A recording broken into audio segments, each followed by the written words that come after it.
আছি গো ডুবে আমি পাপেরি সাগরে। ভাই আপনারা তো এই ভিডিওটা দেখলে অনেকে কমেন্ট করবেন যে রমজান মাস পরিবর্তনের মাস, এটা নিয়ে কথা বলার দরকার কি? রমজান মাস পরিবর্তনের মাস ঠিকই, কিন্তু বউ ব্যবসায়ী আর টিকটকাররা জন্য না, এরার জন্য এটা ব্যবসায়িক মাস। যাই নামাজে দাঁড়িয়ে যাব পড়বো মাগো তারাবি। আমি নামাজ পড়তে আসো সেইটা না, টিকটকে নষ্ট আমি শুরু করে দিয়েছি।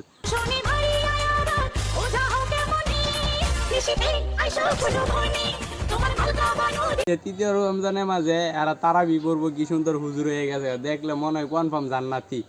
আর এখন দেখছেন কি শুরু করে দিছে, রোজা এখন হয় নাই 10টা, কিন্তু নাচানাচি ঠিকই শুরু হয়ে গেছে ফুটে লেগিয়া। মনে হয় এই মাসে মার্কেট করা হয় নাই তো, তাই ফুটে লেগেছে, বুঝে নিত তো। তারপর আইসা মার্কেট করবো, দেখবেন যেন করবো এক জুতা কিনছি 1 লাখ টিয়া, এত টিয়া বুঝতেছেন না, টিয়াটা ঘুরতে আইব। এই যে 3 জন গেছে গা ফুটেলের ভিতরে গেছে গা, কিন্তু শুরু হয়ে গেছে ফুটেলের ভিতরে কাজ। এগুলো সুন্দর করে কেটে দিবেন, আর সহ্য লাগে। মাঝে মধ্যে মন চাই ক্রিম, আবার ক্রিম খাওয়ায় মাইরা লাইতাম। দেখেন তো কি শুরু করে দিছে আইসা অনলাইনে।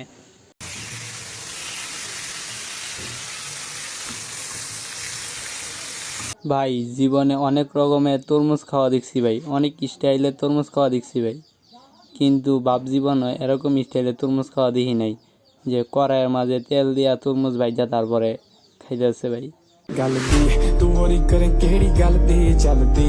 রমজান মাস আপাতত রমজান মাস কিছুদিন বন্ধ দেবই না, আর কতদিন আছে, 15 দিনের মতো আছে, 15 দিন বন্ধ দিই, তারপরে আবার তোর শুরু করিস। আর তোর যে আইফোন আইনে এমনি ঘুরে ঘুরে দেখাইতেছে, এটা দেখা নিয়ে কি আছে? কিছুদিন আগে যে কক্সবাজার থেকে যে আইফোন কিনে আনছিস গিয়ে, এটা তো আমরা দেখছি, এটা তো আমরা সবাই জানি। আবার নতুন করে আইসা আয়নার সামনে এমন এমন করে আইফোন দেখানোর কি আছে এটা?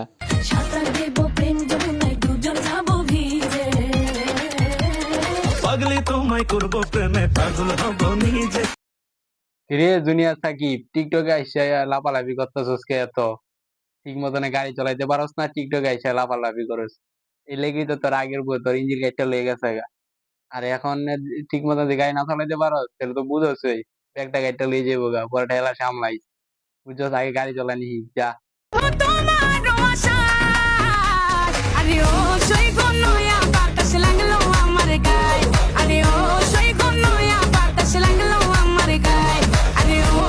রে বিডি ইমরান, বউ নিয়ে ভিডিও করতে আগে দেখতাম কি সে বউ কি চলে গেছে নাকি বাপের বাড়ি, এখন কি ভিডিও মাঝে ভিউজ নাই, এখন নিজে বউ সাইজা গেছিস গা। ভালো ভালো চালা, ভালো হয়ে যা, এখনো সময় আছে।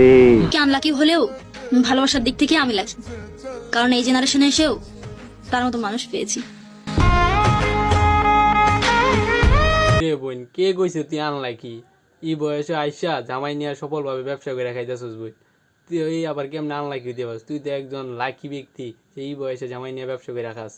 আর দেখ তোর এই বয়সে আমরা এদিকে খালি উকি ঝুঁকি দিই একটা মায়া পড়াইতে পারি কিনা, আর তোরা এই বয়সে জামাই নিয়ে ব্যবসা করে রাখাস। তোদের মতো লাকি ব্যক্তি আছে?